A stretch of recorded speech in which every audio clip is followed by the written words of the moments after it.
În sfârșit, băi, fratele meu. Bă, omule bun, un inel. Un inel.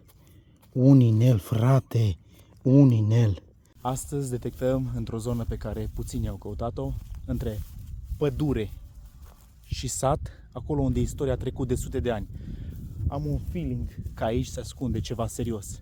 Hai să vedem ce scoatem din pământ. Am un semnal aici.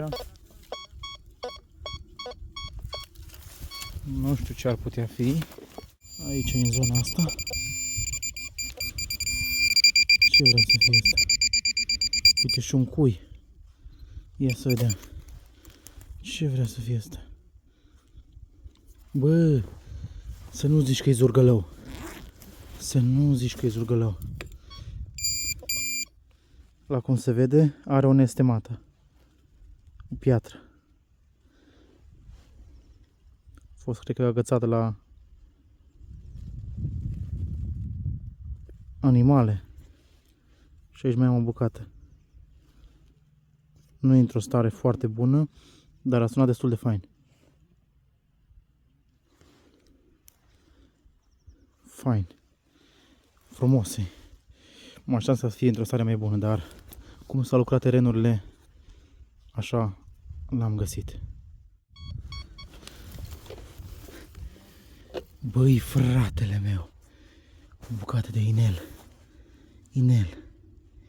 Inel medieval. Am curățat inelul, dar nu prea tare pentru că nu vreau să-l distrug. Arată impresionant. Impresionant inelul. Dacă aș fi găsit și cealaltă bucată, m-aș fi bucurat foarte mult să-l fi găsit întreg. Am un semnal aici. Sunt curios ce-o fi.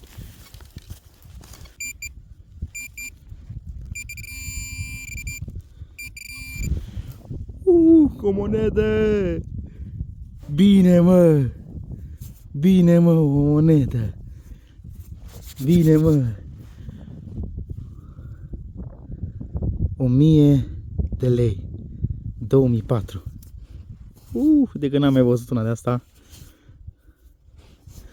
E multă vreme. Din aluminiu. Ce bine arată. O, da. Prima monedă de ziua de azi. Constantin Brâncoveanu. 1688. 1714. Bine, mă, prima monedă de azi. O, da. Am un semnal aici. Uite moneda. Uite moneda. Băi, fratele meu. O monedă. O monedă. O monedă. Ia să vedem anul. Sunt curios. Să dăm un pic o curățare. L-am curățat un pic. Banul. Unul, cred că Crăițar. 1864. Așa parcă arată, destul de greu să vede. Nu pot descifra foarte bine. Am mai încercat așa să-i dau, dar nu. 1864 1. Crăițar, nu prea e stare foarte bună, dar mă bucur că am găsit-o. Am un semnal aici așa.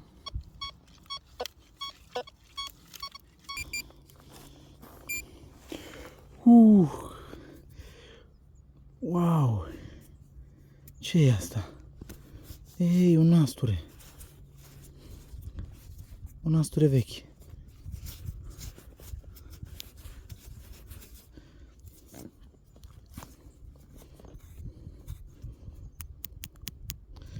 Băi, ce fain e. Nu se vede oricum pe el mare lucru. Ce frumos e. Punem aici deoparte. Avem un semnal. Ăsta chiar merită săpat.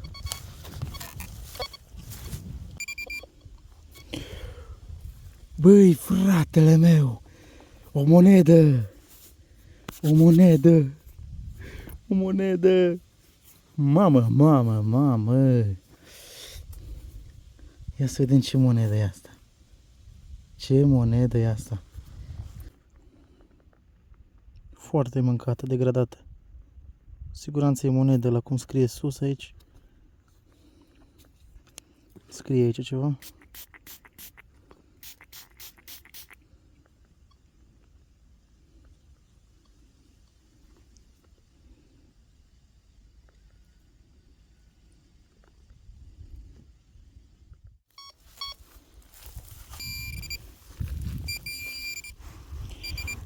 Încă o monedă! Da, încă o monedă! Mamă! Din monede merg. Mamă, ce-i locul ăsta, frate? Ce-i locul ăsta? Ce-i locul ăsta, frate? Deci numai din monede merg. Mamă. 2 filele 1984 aici jos scrie. Greu se vede. Greu se descifrează. Eu am văzut că am fost mai atent. 1984.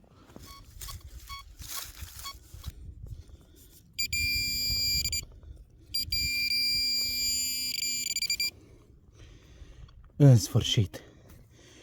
sfârșit, băi, fratele meu. Bă, omule bun, un inel, frate, un inel. Cine este stăpânul inelelor? Băi, cât de fain e. Mamă, cât de frumos e. Ia uitați-vă la structura lui. 2 puncte de partea asta, 2 pe asta altă și în mijloc un semn. Foarte interesant semnul acesta. Bă, cât de fain inelul. Da, al doilea inel, dar acesta este aproape perfect în starea cum îi. Cu siguranță este de cupru. Am un semnal aici, așa.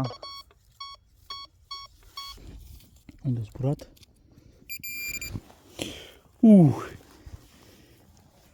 O monedă! Bine, bă! O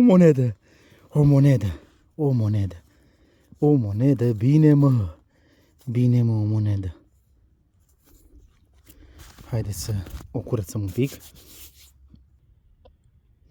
La cumpare ar fi un crăițar.